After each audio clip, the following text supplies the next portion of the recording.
fond des yeux, mais je voudrais aussi atteindre son cœur. D'un coup, vous dérapez dans la fureur. Je vous demande de vous arrêter. Parce que c'est notre projet!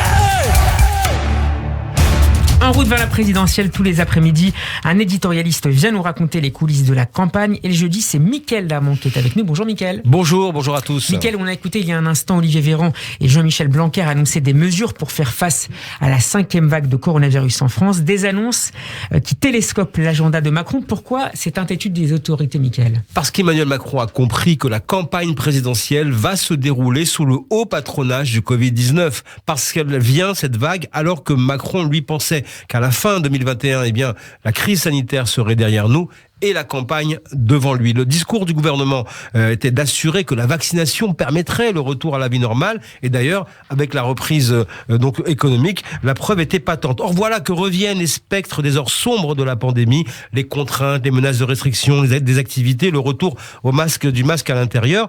Une fois de plus, le gouvernement a un problème de discours. En fait, la pandémie ne s'arrête pas avec la vaccination de masse, mais c'est la seule arme efficace. Alors, il faut l'étendre. C'est ce qui a été annoncé aujourd'hui. Cette 5e vague, elle est paradoxale. Elle provient de l'abandon des gestes barrières, corollaire du retour à la vie normale lié à la vaccination, à l'image de l'exécutif qui a abandonné les gestes de présence. Il suffit de voir les images des réceptions de plusieurs centaines de personnes dans les ministères et à l'Élysée pour le congrès des maires il y a quelques jours. Ça montre bien que c'est au sommet de l'État que l'on a pris des risques. Vous trouvez, Mickaël, que le gouvernement dramatise ?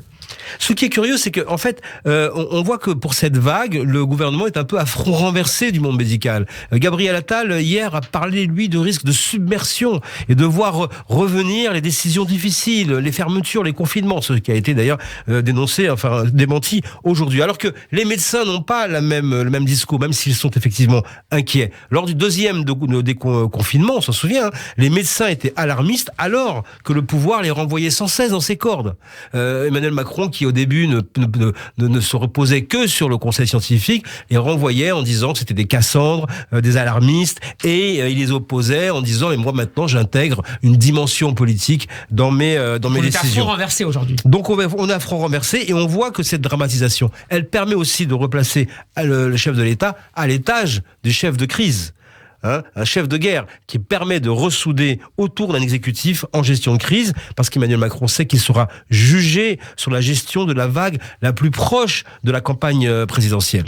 D'une manière plus générale, Mickaël, vous observez que les crises planent sur cette pré-campagne qui est en train de se terminer. Oui, trois fronts se sont enflammés ces derniers jours. Une crise sociale, économique et sanitaire aux Antilles, version outre-mer des Gilets jaunes, avec tous les problèmes structurels de ces îles qui explosent littéralement. La crise des migrants, on l'a encore vu avec le drame de Calais, avec les migrants qui ont coulé, qui montrent sa gravité permanente, une crise non réglée depuis 20 ans. La crise des pêcheurs, liée aux accords donc du Brexit, avec une perspective de voir des exploitants tout simplement arrêter leur activité. Sur ces deux derniers dossiers, il s'agit de décider quelle attitude adopter face à Boris Johnson. Et selon des sources gouvernementales, il faut savoir qu'il y a un dilemme au sommet de l'État. Faut-il être plus dur face à Johnson au risque de provoquer une crise, ou doit-on rester dans les couloirs de la diplomatie ? Cette question n'est pas encore tranchée, elle n'est pas anodine, parce qu'en janvier, la France sera à la tête de l'Union européenne et ces crises pèseront sur la campagne présidentielle qui se déroulera au même moment. La campagne qui commencera donc vraiment au mois de janvier, tout le monde sera sur la ligne de départ.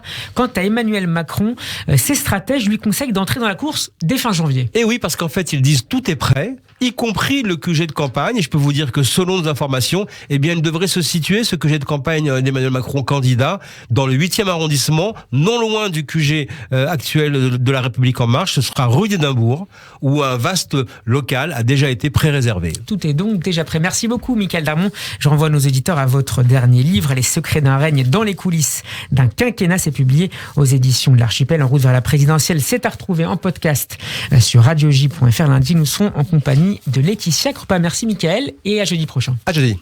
Radio J, en route vers la présidentielle.